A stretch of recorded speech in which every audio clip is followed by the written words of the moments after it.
Jesus coming, talking about this new thing that his disciples were going to be making.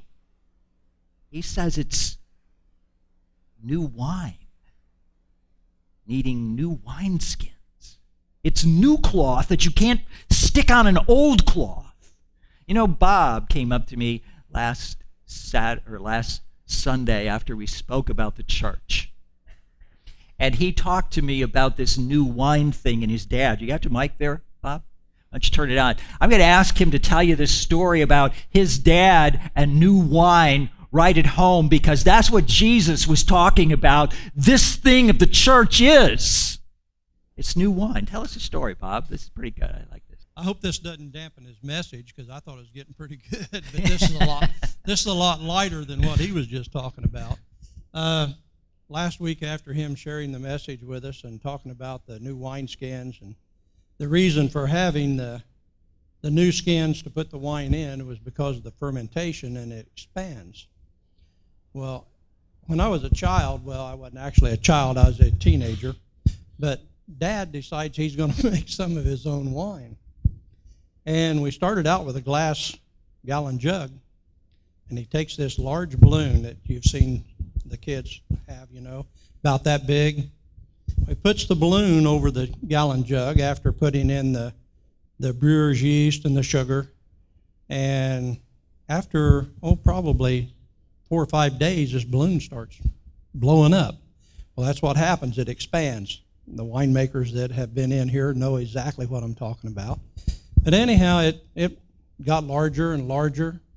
And if I'm not mistaken, I think we came home from church. But anyway, we came home one day, and here was this wine all over the kitchen. And what had happened, it had blown up to such an enormous size that it couldn't stay on the jug anymore. And so you've seen balloons when the kids turn loose of them. They go all over the place. Well, as this expands, it puts that foam and stuff up in the balloon, so it just splattered all over. And needless to say, wine, you know, it stains pretty good, so Mom and Dad had to paint the kitchen.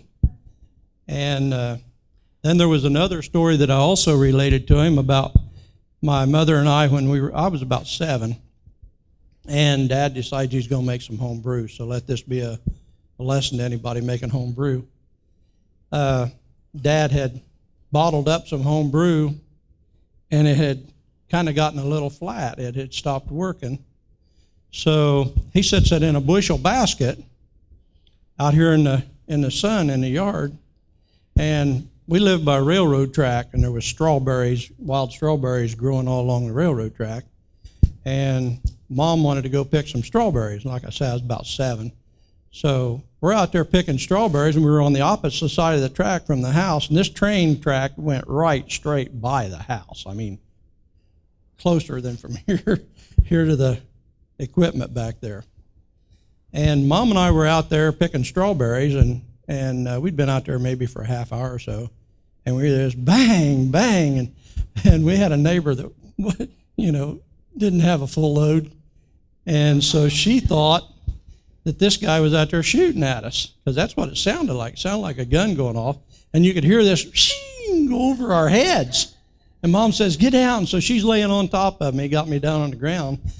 And we later found out that what had happened, that sun there again, it expands, and it had expanded and broken those bottles, most of them, and glass was everywhere. So for, a long, long time, we couldn't even go outside without shoes on, because afraid of getting in glass, because it was everywhere. But anyway, as it turned out, Dad didn't really spank me, but that was his intention when he got home, because he thought that I'd broken all those bottles. But I really hadn't. But then Mom told him the story, and so I got a reprieve on that. But anyhow, that was the story that I related to Pastor last week.